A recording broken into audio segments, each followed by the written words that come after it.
Of course, now this beautiful morning we have the president of the African Court on Human and People's Rights.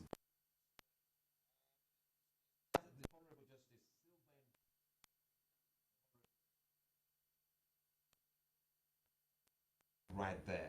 Now, the African Court on Human and People's Rights is a continental court that was established in 1998, right there. It complements and reinforces the functions of the African Commission on Human and People's Rights. The court is composed of 11 judges of member states of the African Union. The first judges of the court were elected in January of 2006 in Khartoum, Sudan. They were sworn in before the Assembly of Heads of State and Government of the African Union on 2nd of July 2006. Now, in Banjul, the Gambia, its role is to enforce the African Commission on Human and People's Rights Charter. Unfortunately, there have been cases court's rulings have been ignored or governments have simply refused to implement, like in the case of Kenya, where the Bogoris people won a case in the Gambia against eviction from their natural habitats, and the Kenyan government barely batted an eyelid. Now, joining us for a discussion on Africa's court of last resort, we have the president of the court, Honorable Justice Sylvain Oré, and he joins me right now in studio. A very good morning. Thank you for coming.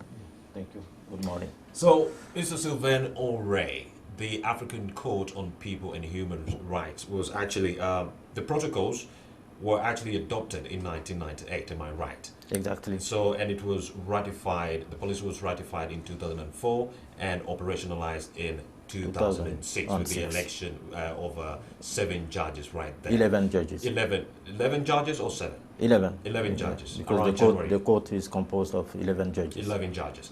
So, it has been operational for quite a while now.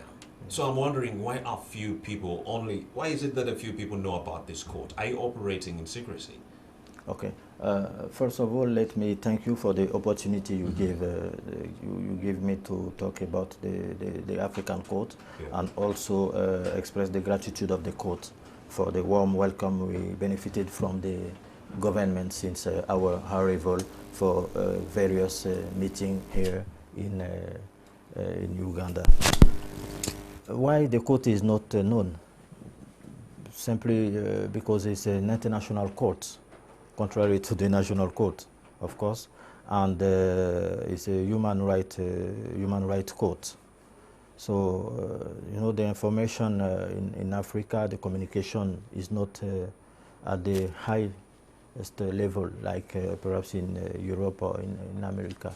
And when we notice that this court is not known as it should, because it has been created for the good of citizens, for the good of people in Africa, then we decided since 2010 to have this politic of going around Africa to inform, to sensitize individuals, to sensitize also government on the role of the court. The role of the court, their mandate. What is the objective of the African Court on People and Human Rights? Okay, the objective, let's say that the African Court has been established to protect human rights in Africa. So the mandate is the protection of human rights in Africa. But of course, the primary role is for the government to protect the human rights. So the court is, let's say, as a mandate of last resort, because you have to exhaust local remedy at the national level. Of course, the local remedy before seizing the court when an applicant alleged to have been victim of violation of human rights by the government. Well, around 2006, when the operations of this court were operationalized, in Uganda here, the ICC was also indicting Kony for the egregious human rights violations in northern Uganda in the 90s. How different are the functions of this court with in comparison with the ICC? Yes, there is a confusion most of the time between the mandate of the African Court and the ICC.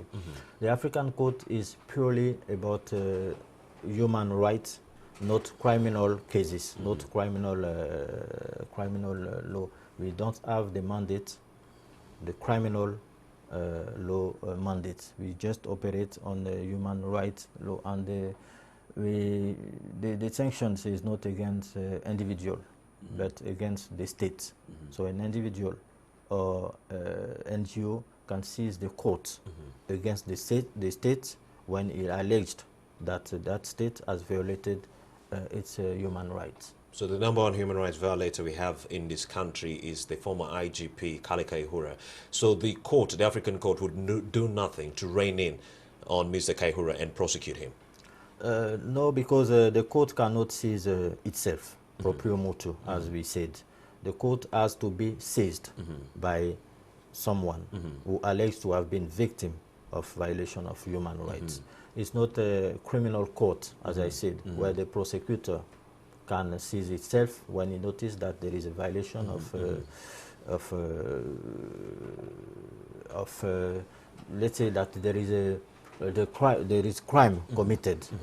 Then that prosecutor, like the case of the ICC, where the prosecutor can investigate when he notices that there is some serious crime committed in a country.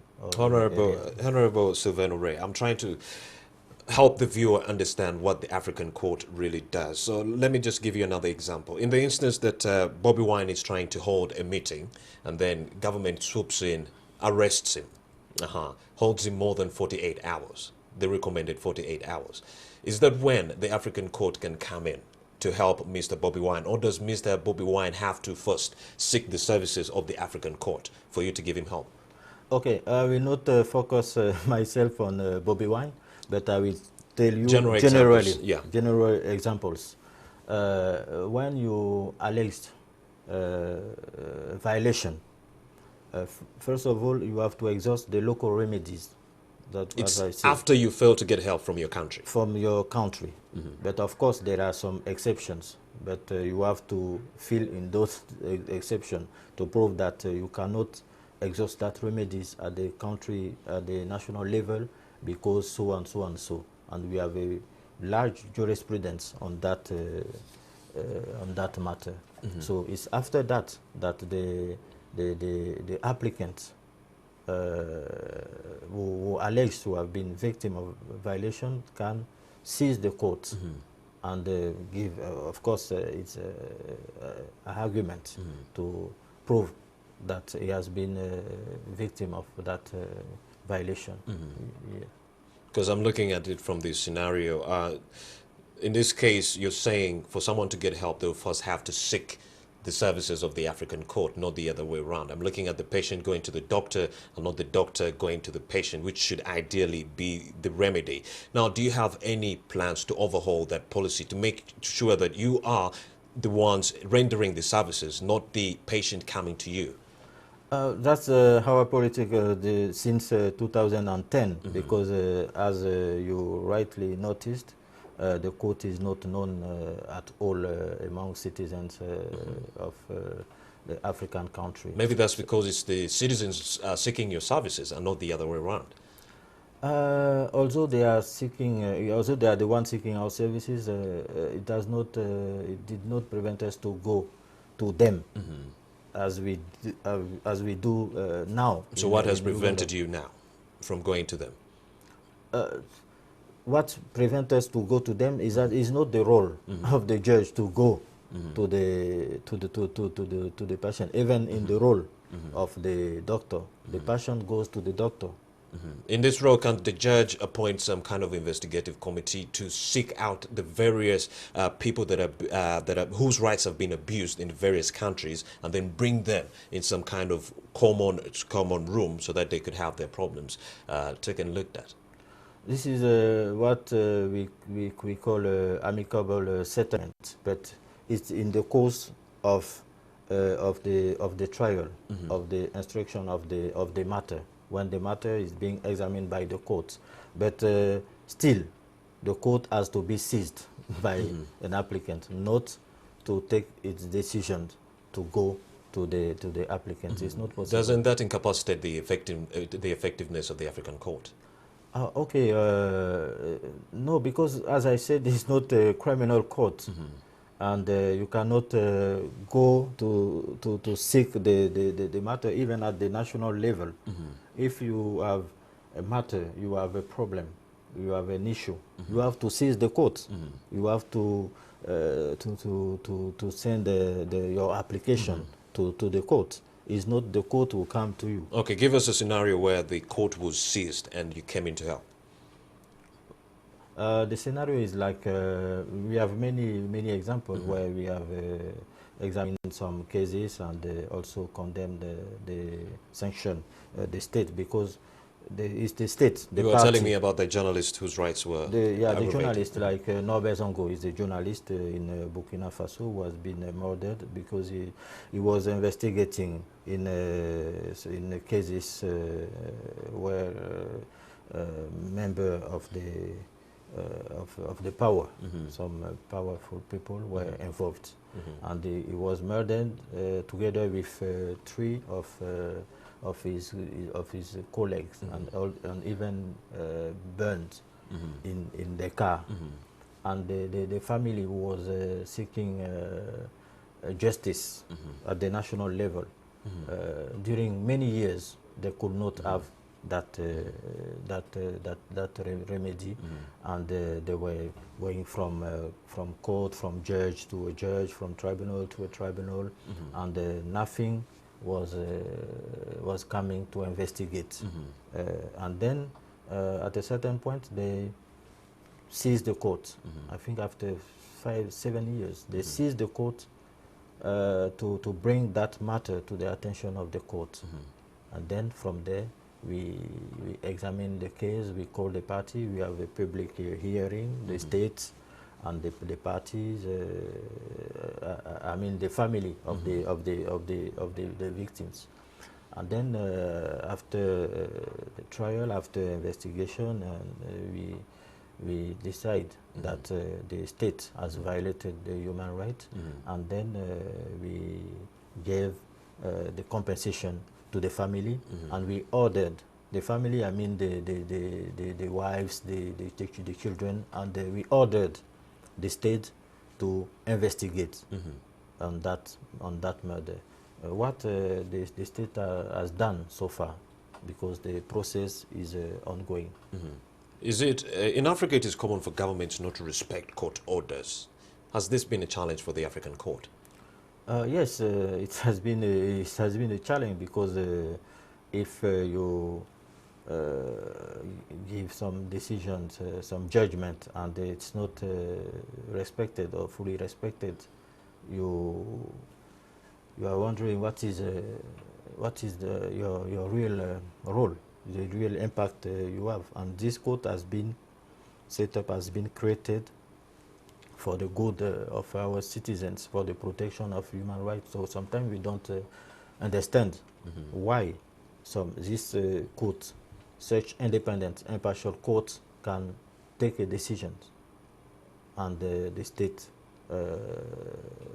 does not or don't respect that decision. So I think if they are in a good faith, they have to respect that decision, because that decision is made in the sense, in the purpose to the protection of human rights.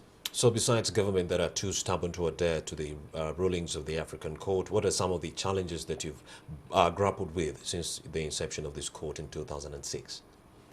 Okay, first you were talking about the implementation of the decisions, which is very alarming, but I think we are now on the way to find some measure to solve that problem. Also, the issue of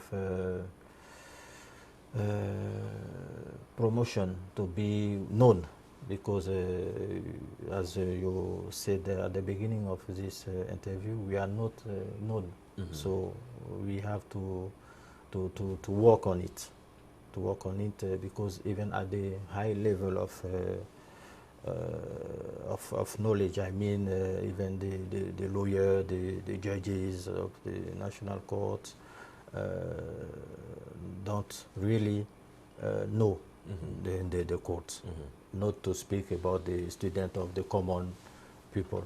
So we really have a big work to do on that sense. So to work, to be known, to work also for the governments, for the states of our union, the African states, to respect the decision, the judgment of the court. To respect the decisions of the court. Now, right there, I'm going to use a very, very recent example. The last 1 week, our students right here at Makerere University have been protesting. Now, we've seen more than 2 incidents where security forces raided one of their hostels and beat them up really badly. And some lawyers have come out to say that this was a violation of human rights. Now, if these students were to seek your services on account that their rights were abused by the government, the state, how would you help them? First of all, as I said, they have lawyers, so I think the lawyers right have now, to know but right now, the protocol, yeah, to know the rules, the jurisprudence of the court, and work to defend because the African, I get your point. The African court, though, is more like the last resort. Yeah. Right about now, the students are saying they cannot employ the services of the lawyers because it takes a lot of time for a case to flag off. So they're saying that is not an option. That's why I'm looking at the African court as the last resort. How would you be able to help them?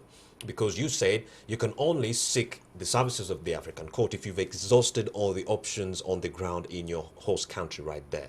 And right about now, these students have tried and they're saying we've failed. So how would the African court help these students?